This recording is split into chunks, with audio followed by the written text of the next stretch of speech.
Hi everybody. Actually, I've got no idea if there's anybody actually there, but I'm here and it's 11 o'clock in Tanzania. Hopefully it's 8 o'clock in the UK. Hope I've got the time difference right. The clocks haven't changed quite yet.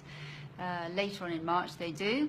So lots of firsts tonight. This is my very first Facebook Live and it's also my very first video launch, and I just also want to say a big welcome to all the wonderful women who've signed up recently in about probably the last 3 weeks, because I've been running a new campaign in the UK and to try and reach out to more women there to be able to share all the info I've got. So oh God, I just got a message. I haven't got my glasses on. I've got no idea what's it saying. Anyway, I think that if you want to leave questions, if there's anybody there, just send them to me, and then I'll reply on Thursday, because I'll be doing another one of these, because hopefully my videos will have gone out. We had a bit of a technical hitch today, so they didn't go out, but never mind. Anyway, it's all for Mum. So what I really wanted to talk about today was the difference between perimenopause and menopause, because it is just such a problem. It causes such massive confusion. And God, I'm getting tons of messages. I'm really going to have to put my glasses on, because it could be saying, you're a complete pillar, get off, or what is it? Oh, no. Rupal, hello. Great, okay, they've got to come off now. It's not part of my look to have my glasses on. Anyway, so where was I? Right, difference between perimenopause and menopause. Really, really important. And the way I have learned about it is actually you need to think of going back to puberty. Okay, so puberty did not happen overnight, as you all know. You don't go from 12 to 16 and it takes years. It takes a really long time. I remember watching Victoria Wood, the wonderful comedian who sadly died, and she sort of showed this image of hormones, which was men, boys, and girls under 12. You're completely fine. Then you start with the puberty hormones going ooh, like this. Now, that is much more similar to the perimenopause phase, because once your periods for girls start to calm down, then you don't get the massive fluctuations. I mean, you do, there's some severe symptoms, but not in general. And of course, pregnancy, you have massive hormone swings as well. But that only lasts 9 months, unless of course you're an elephant. And when I'm not here advising on elephants, I'm just advising on the human species. So perimenopause, you need to think of it as exactly the same, as it were, puberty, but that it lasts about the same length of time. It can be between 4 and 10 years. And it's that period before your periods stop. And so therefore menopause is actually just technically, I like Dr. Tara Almond's definition of this. I really love it, which is she says that menopause, I mean this is quite a common definition, but it's the bit she adds on the end, so just wait for this one, which is that menopause is when your periods have stopped for 12 months, consecutive months. You can't have a sneaky one in just before the end of that. You've got to have the 12 months.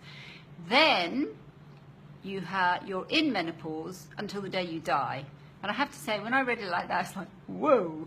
Now, generally, the average life expectancy of a healthy woman is 85. So if the average of menopause is about 51, you've got a long time in menopause. So that's what we need to prepare for. There's 2 phases, the perimenopause phase, and that's where your hormones are absolutely dreadful. And now, having come through that, I feel that that's where women are actually really, really vulnerable. And it's absolutely awful, because that's when most of us are absolutely ignorant and have no information about what to expect whatsoever. Because by the time usually you've got to the menopause stage, you've realised there's something going on, you've talked to somebody, you've been to a doctor or something. But the sneaky symptoms that can sneak up from about the age of 35, late 30s, early 40s, that's when you really have to be informed, because there's no reason for them to be as awful as they can be. And certainly I had awful symptoms, and they're more scary when you're not prepared. So terrible mood swings, forgetfulness, brain fog. You wonder how you ever had a job, let alone be able to do it, because you suddenly feel that you're unable to remember anything or to do anything, even the most basic tasks. You get weight gain, terrible irritability, insomnia, just real issues which are all hormone driven. And so that's what happens in the perimenopause phase. And then those big swings calm down. They do calm down when your periods stop. But it's your estrogen and progesterone. They're slowly, slowly lowering in your body. So basically in your 40s, you really need to know about this and then take good care of yourself. And then in your 50s, when your periods stop and your hormones are not fluctuating so much, you know, basically, gals, you're getting older. We're all getting older, and you've got to do it well. So that's a slightly different issue when you're not on that hormonal roller coaster. But I mean, we don't want to decline. You don't want to just think, oh, well, stuff it. You've got 35 years. And the big thing for women then is no plan. We need a plan. You need a life plan. You need to have a sense of purpose, and that gives you back your va-va-voom. Along with, you've got to ditch the sugar, you've got to learn to meditate, you've got to start exercise, you've got to do all those things in your 40s and 50s that you have been putting off in your 20s and 30s. The body does not forgive you. It does for a certain amount of time, but it stops, all right? So now is the time when you have to woman up and really make those changes. That's what you need to do. Oh, my little niece is there. Hello, darling. How are you? I think you're allowed to answer. Oh, my big cousin is there as well. That's fantastic. I just about can read those without my glasses on.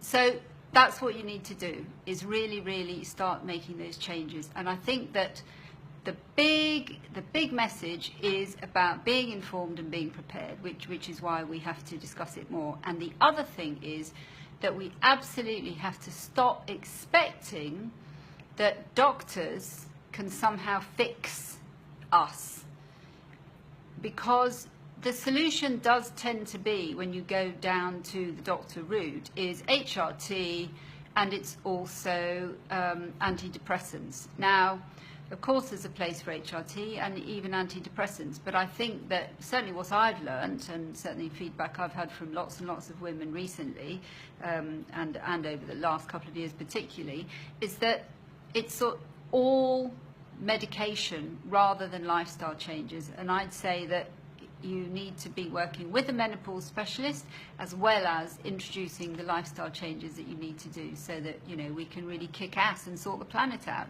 Because basically that's our job. That is the job of menopausal women, is we have to take over the world and sort it out.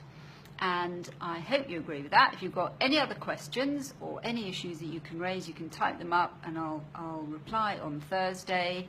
You can email me. And you can, what other things can you use? Send me a message. I don't really tweet, so there's not much point doing that. Don't know if anybody else tweets, but anyway, I don't really. So I look forward to hearing from you. And I don't know if there are more questions now, because I can see who's joined, but I can't see if there's any questions. And it's not just because I haven't got my glasses on. So I'm going to stop there. And for my very first live, I hope you all enjoyed it. And I'm very glad to see darling Judith, darling Doreen, and my wonderful cousin Paul, who is not a woman over 40, but married to a woman over 40. So I'm very pleased that he is online, because obviously we need men to be just as informed as women, frankly, so that we can all crack this together. So I'm off to bed. It's 11 p.m. You're still all up and awake or in different time zones. So lots of love and good night.